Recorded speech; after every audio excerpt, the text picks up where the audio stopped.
প্রথমে আমরা যে আসি রূপাত্মক বিশেষ্যের কথায়, যেটা সুনীতি কুমার চট্টোপাধ্যায় নাম দিয়েছিলেন। রূপাত্মক বিশেষ্য বলতে কি বুঝবো? যে বিশেষ্যগুলোর কোনো ইন্দ্রিয় গোচর একটা উপায় আছে, অর্থাৎ যেগুলোকে চোখে দেখতে পাওয়া যায়, সেইগুলোকে আমরা বলবো রূপাত্মক বিশেষ্য। যেমন কোনগুলো?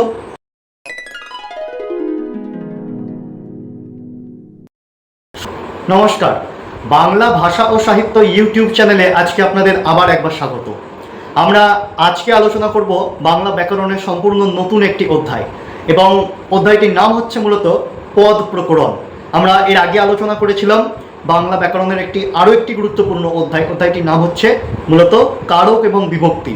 আপনারা যারা এখনও ক্লাসগুলো দেখেননি, আপনাদের অনুরোধ করব আমাদের প্লেলিস্টে গিয়ে বাংলা কারক এবং বিভক্তি যে অধ্যায়টি রয়েছে, সেখানে বোধহয় আনুমানিক 10টি ক্লাস রয়েছে।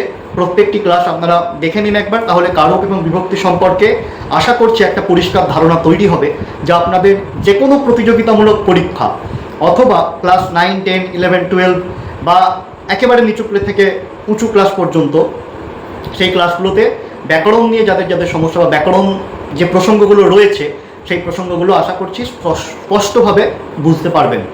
যাই হোক, আমরা আজকের ক্লাসে এসে উপস্থিত হয়েছি যখন নতুন ক্লাস শুরু করি। আমাদের আজকের বিষয় কি বললাম? যে মূলত পদ প্রকরণ। পদ প্রকরণ কথাটা বলবার আগে আমরা জেনে নেব, মানে আমরা প্রথমের দিকেই জেনে নেব সেটা হচ্ছে পদ কি। পদ কি এই প্রসঙ্গ বলতে গেলে আমরা আগের দিনে যে ক্লাসটা করেছিলাম তথা বিভক্তির যে ক্লাসটা করেছিলাম, সেই ক্লাসে গিয়ে একবার ভিডিওটা দেখলে পদ কি আরও স্পষ্টভাবে ধারণাটা লাভ করা যাবে। কারণ আমরা আগের দিনের ক্লাসে কি বলেছিলাম যে বিভক্তি দুই প্রকার, একটা হচ্ছে শব্দ বিভক্তি, একটা হচ্ছে ধাতু বিভক্তি। শব্দ বিভক্তি কিভাবে তৈরি হয় বলেছিলাম যে শব্দের সঙ্গে কোনো বর্ণ বা বর্ণ সমষ্টি যুক্ত হয়ে যদি সেই শব্দটাকে পদে পরিণত করে, তখন তাকে আমরা বলবো শব্দ বিভক্তি, অর্থাৎ ওই বর্ণ বা বর্ণ সমষ্টিকে বলবো শব্দ বিভক্তি। কিন্তু যে পদটা তৈরি হলো তাকে আমরা বলবো নামপদ। আবার ধাতুর সঙ্গে যে বর্ণ বা বর্ণ সমষ্টি যুক্ত হয়ে একটা পদ তৈরি করছে, সেই পদটাকে আমরা কি বলবো সেটা পরে জানছি, কিন্তু ওই বিভক্তিটাকে আমরা কি বলছি? ধাতু। ওই বর্ণ বা বর্ণ সমষ্টিকে আমরা কি বলছি? ধাতু বিভক্তি। কারণ ধাতুর সঙ্গে ওই বর্ণটা বা বর্ণ সমষ্টিগুলো যুক্ত হয়েছিল, দিয়ে একটা পদ তৈরি হলো। সেই পদটিকে আমরা কি বলবো? ক্রিয়াপদ। হ্যাঁ, আমাদের পদের শ্রেণীবিভাগের সবথেকে প্রথম শ্রেণীবিভাগটাই হচ্ছে পদ মূলত দুইটি প্রকারের, অর্থাৎ দুই প্রকারের। একটা হচ্ছে নামপদ আর একটা হচ্ছে ক্রিয়াপদ। তাহলে পদ কিভাবে গঠিত হলো জানলাম আমরা, যে কোনো শব্দের সঙ্গে বা ধাতুর সঙ্গে বিভক্তি যুক্ত হয়ে পদ তৈরি হয়। শব্দের সঙ্গে বিভক্তি যুক্ত হয়ে তৈরি হয় নামপদ, ধাতুর সঙ্গে বিভক্তি যুক্ত হয়ে তৈরি হয় ক্রিয়াপদ। এইটুকু আমরা জানলাম। কিন্তু নামপদ বলতে আমরা কোনগুলোকে বলবো, এখানেও সংশয় রয়েছে। এই দিক থেকে বিচার করতে গেলে বা এই প্রসঙ্গে সম্পূর্ণ বা বিস্তারিতভাবে জানতে গেলে আমরা নামপদের শ্রেণীবিভাগের দিকটাতে নজর করবো একবার।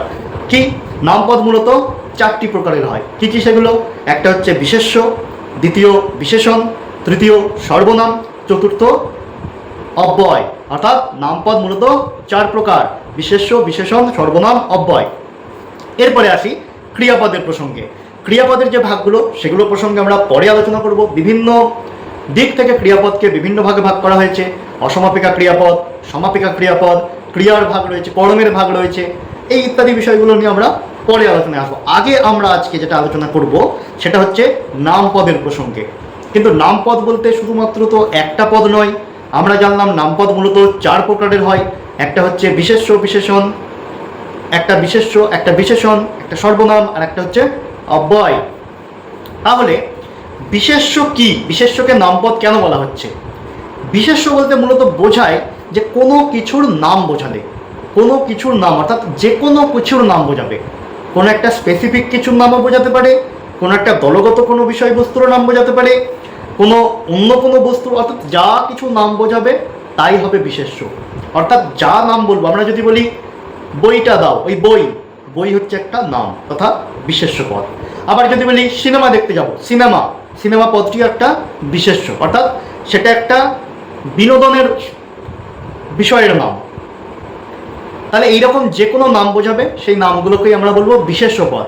তবে এই নামের অনেকগুলো ভাগ রয়েছে। অর্থাৎ আমরা যদি বলি যে কোনো বস্তুর নাম, যে কোনো প্রাণীর নাম, যে কোনো স্থানের নাম, যে কোনো বিনোদনের সামগ্রীর নাম, খেলাধুলার সরঞ্জামের নাম, এই ইত্যাদি ব্যাপারগুলোকে নিয়ে অর্থাৎ একাধিক প্রকার নাম আমরা দেখতে পাই।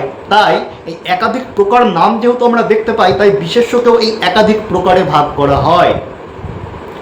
একাধিক প্রকার নাম যেহেতু আমরা পাই, তাই বিশেষ্যকে অর্থাৎ ওই নাম পদটিকে বা বিশেষ্য যে পদটিকে, সেই পদটিকে একাধিক ভাগে ভাগ করা হয়।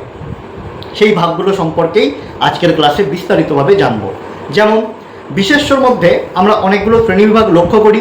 সেই শ্রেণীবিভাগগুলো হচ্ছে সংজ্ঞাবাচক বিশেষ্য, জাতিবাচক বিশেষ্য, বস্তুবাচক বিশেষ্য, সমষ্টিবাচক বিশেষ্য, ভাববাচক বিশেষ্য, ক্রিয়াবাচক বিশেষ্য, আবার বলতে পারি আমরা গুণবাচক বিশেষ্য, অর্থাৎ কোন গুণ বোঝাবে যখন। তারপরে সংখ্যাবাচক বিশেষ্য, আবার অবস্থাবাচক বিশেষ্য। আমরা প্রায় 9 প্রকার বিশেষ্যের নামের মধ্যে করে ফেলেছি। এই 9 প্রকার বিশেষ্যের নাম যেহেতু করলাম, তাহলে এই 9 প্রকার বিশেষ্যের একটা পরিচয় তো আমাদের জানা দরকার। তথা যে 9 প্রকার বিশেষ্যের নাম বললাম, কোনগুলো কোন প্রকারের বিশেষ্য সেগুলোও তো আমাদের জানা দরকার। এখন আসবো সেই প্রসঙ্গে।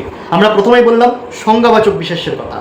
সংজ্ঞাবাচক বিশেষ্য বলতে কি বুঝবো? এই সংজ্ঞা মানে ওই কাকে বলে অর্থে সংজ্ঞা, এরকম সংজ্ঞা নয়।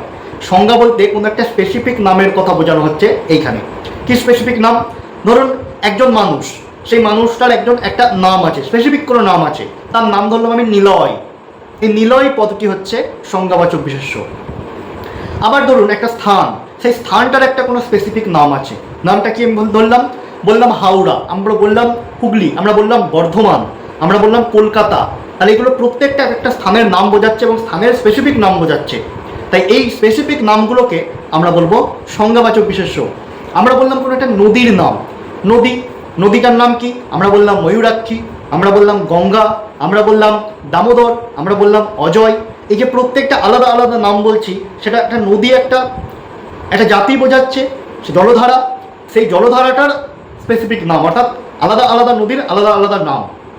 এই স্পেসিফিক নামগুলোকে বলা হয় সংজ্ঞাবাচক বিশেষ্য। এরপরে আমরা আসবো জাতিবাচক বিশেষ্যের কথায়। তথা জাতিবাচক বিশেষ্য বলতে আমরা কি বুঝবো? কোনো জাতির নাম বোঝাবে, সেটা মনুষ্য জাতি হতে পারে, পশু জাতি হতে পারে, এই নামগুলো বোঝাবে। তার সঙ্গে যে কোনো একটা নির্দিষ্ট পন্থায় বিশ্বাসী একাধিক মানুষ হতে পারে বা একাধিক প্রাণী হতে পারে, সেই সকলকে নিয়ে একসঙ্গে যে জাতিটা তৈরি হয়, সেটাকেও আমরা বলবো জাতিবাচক বিশেষ্য। আমরা কয়েকটা উদাহরণ দিই, তাহলে বুঝতে পারবো। আমরা যদি বলি আমরা কোন দেশে বাস করি, ভারতবর্ষে বাস করি তথা ভারতে বাস করি, তাহলে আমরা হচ্ছি ভারতীয় জাতি। আবার যদি কোনো একটা জাতির নাম ওই ধর্ম অর্থে জাতি, সেটাও একটা জাতিবাচক বিশেষ্য। আমরা কি মানুষ, তাহলে মানুষ একটা জাতি, সংস্কৃত ভাষায় মনুষ্য জাতি। যদি বলা হয় গরু ছাগল ইত্যাদি, ওগুলো কি জাতি? পশু জাতি, তাহলে পশু একটা জাতি। এই বিষয়টাকে বলা হয় জাতিবাচক বিশেষ্য। এরপরে আমরা আসবো যে বস্তুবাচক বিশেষ্য। বস্তু বলতে আমরা কি বুঝি? যে কোনো ধরনের বস্তু, বই, খাতা, পেন, খাট, আলমারি ইত্যাদি, এগুলো প্রত্যেকটাই হচ্ছে বস্তুবাচক বিশেষ্য। তথা কোনো বস্তুর নাম বোঝাবে, যে কোনো বস্তুর নাম বোঝালেই সেটাকে আমরা বলবো বস্তুবাচক বিশেষ্য।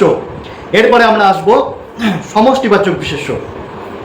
সমষ্টিবাচক বিশেষ্য পড়বার আগে আমরা যেটা জানবো সেটা হচ্ছে সমষ্টি বলতে কি বোঝায়।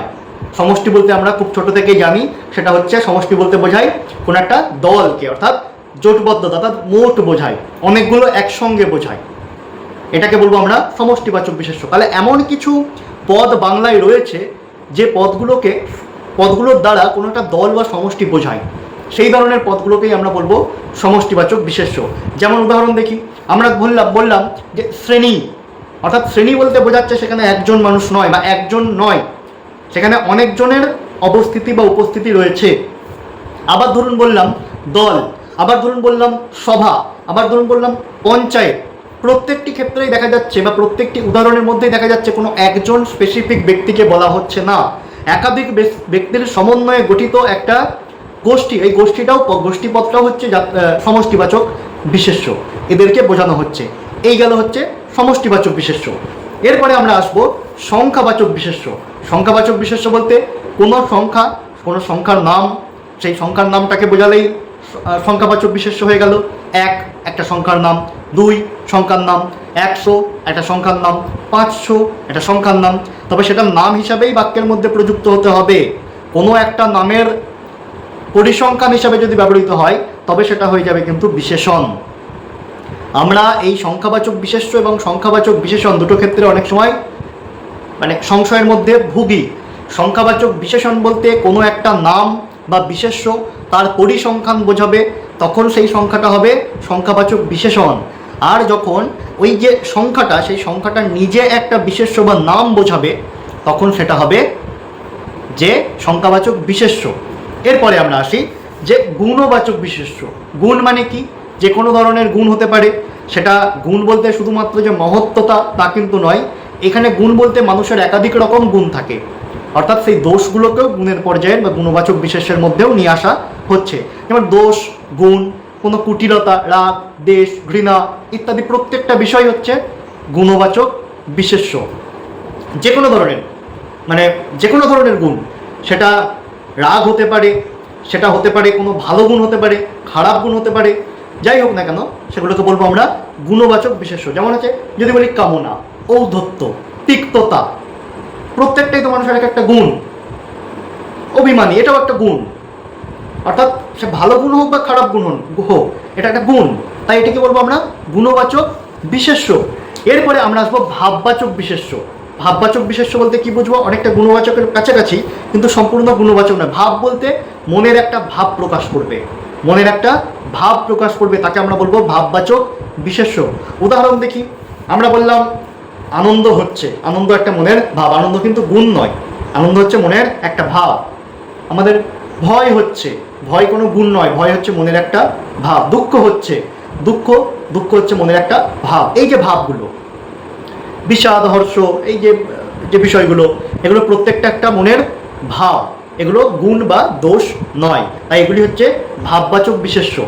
এরপরে আমরা আসবো ক্রিয়াবাচক বিশেষ্য। এমন কিছু বিশেষ্য হবে যেগুলো কিছু করা অর্থে প্রয়োগ করা হবে, সেগুলোকে আমরা বলবো ক্রিয়াবাচক বিশেষ্য। আমরা উদাহরণ দেখি, তাহলে বিষয়টা আরও পরিষ্কারভাবে বুঝতে পারবো। আমরা ধরুন বললাম যে পড়ছিল, তাহলে এটা কি ক্রিয়াবাচক বিশেষ্য হবে? না, এটা সম্পূর্ণ ক্রিয়াপদই হবে। কিন্তু আমরা যদি বলি পড়া, পড়া পদটি ক্রিয়াবাচক বিশেষ্য, অর্থাৎ পড়া মানে কোনো একটা কাজ করা বোঝাচ্ছে, কিন্তু পড়া পদটি কোনো ক্রিয়াপদ সম্পূর্ণ বলা যায় না। অর্থাৎ পড়া বলতে শুধু কোনো কাজ করছে এরকম বোঝাচ্ছে না। পড়া মানে হচ্ছে পড়াশোনা করবার নাম, পড়া মানে পড়াশোনা করবার একটা নাম বা কোনো একটা অ্যাক্টিভিটির নাম বোঝাচ্ছে, এই জন্য এটাকে বলবো আমরা ক্রিয়াবাচক বিশেষ্য। বললাম লেখা, যদি বলি লিখছিল বা লিখছে বা লিখবে বা লিখেছিল, তাহলে এগুলো এক একটা ক্রিয়াপদ। কিন্তু আমরা যদি বলি লেখা, লেখা মানে কি? এটাও একটা অ্যাক্টিভিটির নাম, তাই এটাকে আমরা বলবো ক্রিয়াবাচক বিশেষ্য। অঙ্কন মানে আঁকা, এটাও একটা ক্রিয়াবাচক বিশেষ্য, অর্থাৎ এটা একটা অ্যাক্টিভিটির নাম বোঝাচ্ছে। তাহলে আমরা ক্রিয়াবাচক বিশেষ্য কাকে বলে পরিষ্কার বুঝে গেলাম, যে কোনো একটা অ্যাক্টিভিটির নাম বোঝাবে, অর্থাৎ কোনো একটা কাজ করা হয় সেই ক্রিয়াটার নাম বোঝাবে, সেটাকে আমরা বলবো ক্রিয়াবাচক বিশেষ্য। এরপরে আমরা জানবো অবস্থাবাচক বিশেষ্য। অবস্থা বলতে কি বোঝায়? কোনো একটা যে মানে যে কোনো রকমের অবস্থা বোঝাবে। অবস্থা বলতে কীরকম ধরনের অবস্থা? ধরুন বলা হলো তিনি ধনী বা উনি ধনী, অর্থাৎ উনি দরিদ্র। করুণ অবস্থা মানে করুণ, এটাও একটা অবস্থা বোঝাচ্ছে। ধনী একটা অবস্থা বোঝাচ্ছে, দরিদ্র এটাও একটা অবস্থা বোঝাচ্ছে। তাহলে এইগুলোকে আমরা বলবো অবস্থাবাচক বিশেষ্য। অর্থাৎ ধনী পদটি একটা বিশেষ্য পদ, ধনীর মধ্য দিয়ে কোনো একটা, ধনী পদটির মধ্য দিয়ে কোনো একটা অবস্থায় বোঝাচ্ছে, কোনো একটা মানুষের বা কোনো একটা গোষ্ঠীর বা কোনো একটা পরিবারের অবস্থা বোঝাচ্ছে।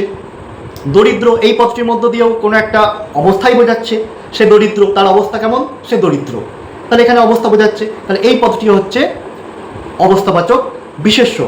তবে আমরা যে এই 9 প্রকার বিশেষ্যের কথা জানলাম, এই 9 প্রকার বিশেষ্য পদকে আচার্য সুনীতি কুমার চট্টোপাধ্যায় তথা ভাষাচার্য সুনীতি কুমার চট্টোপাধ্যায় আবার কয়েকটি শ্রেণীতে ভাগ করেছেন।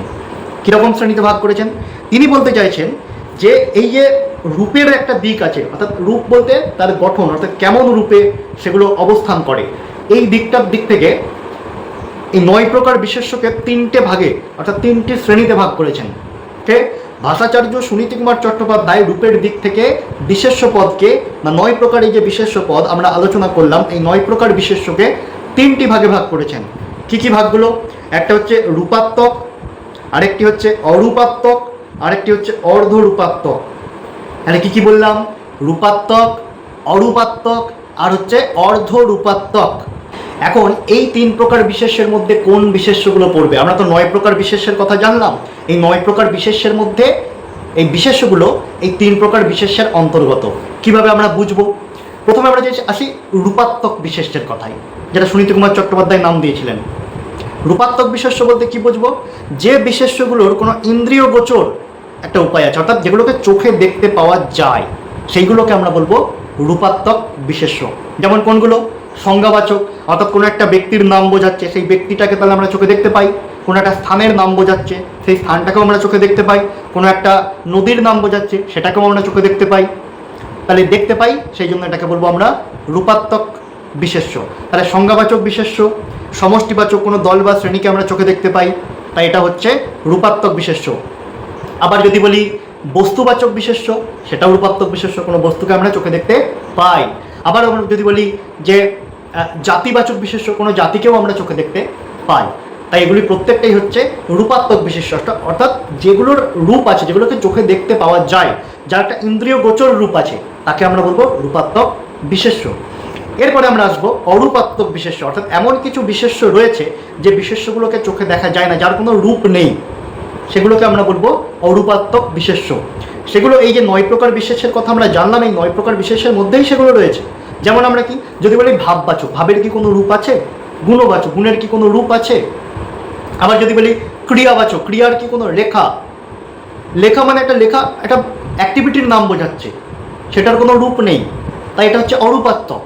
আবার একটা বলি অর্ধরূপাত্মক, অর্ধরূপাত্মক মানে সেটার সরাসরি কোনো রূপ নেই, আবার অনেকটা রূপ আছে বলেও মনে হয়, এগুলোকে আমরা বলবো অরূপাত্মক। যেমন কি অবস্থাবাচক বিশেষ্য, এবং কিছু কিছু ক্রিয়াবাচক বিশেষ্য আবার অর্ধরূপাত্মক হিসাবে বলা যেতে পারে। অবস্থাবাচক বিশেষ্য, সেই অবস্থাটাকে চোখে দেখা যায়, আবার সরাসরি দেখা যায় না, অবস্থাটাকে অনুভব করা যায়, আবার অনেক সময় সেটা দেখাও যায়, তাই এটা হচ্ছে অর্ধরূপাত্মক। কিছু কিছু ক্রিয়াবাচক বিশেষ্যও রয়েছে যেগুলো হচ্ছে অর্ধরূপাত্মক। তাহলে আমরা 9 প্রকার বিশেষ্যের কথা জানলাম আজকের ক্লাসে, এবং সেই সঙ্গে জানলাম এই 9 প্রকার বিশেষ্যকে ভাষাচার্য সুনীতি কুমার চট্টোপাধ্যায় 3টে শ্রেণীর মধ্যে ঢুকিয়েছেন। 3টে শ্রেণীর নাম কি কি জানলাম? রূপাত্মক, অরূপাত্মক এবং হচ্ছে অর্ধরূপাত্মক বিশেষ্য। রূপাত্মক বিশেষ্য কোনগুলো, অর্ধরূপাত্মক বিশেষ্য কোনগুলো এবং অরূপাত্মক বিশেষ্য কোনগুলো, সেগুলোও আমরা জানলাম। আশা করছি বিশেষ্য সম্পর্কে আর কোনো রকম সংশয় রইল না। আপনাদের যদি কোথাও কোনো সংশয় আছে বলে এখনও মনে হয়, তাহলে আপনাদের অনুরোধ করব আপনারা কমেন্টে জানাবেন। আমি চেষ্টা করব পরবর্তী ক্লাসে সেই বিষয়টা বা সেই প্রসঙ্গটা নিয়ে বিস্তারিতভাবে এবং সহজভাবে আরও বুঝিয়ে দেওয়ার চেষ্টা করব। তাহলে আজকের ক্লাস আপাতত এই পর্যন্তই। আপনারা আমাদের ক্লাস থেকে যদি উপকৃত হন বা কোনোভাবে সাহায্য পেয়ে থাকেন, আমি অনুরোধ করব আপনাদেরকে যে ক্লাসটিকে লাইক, শেয়ার এবং অবশ্যই সাবস্ক্রাইব করে দেবেন। ধন্যবাদ, ভালো থাকবেন।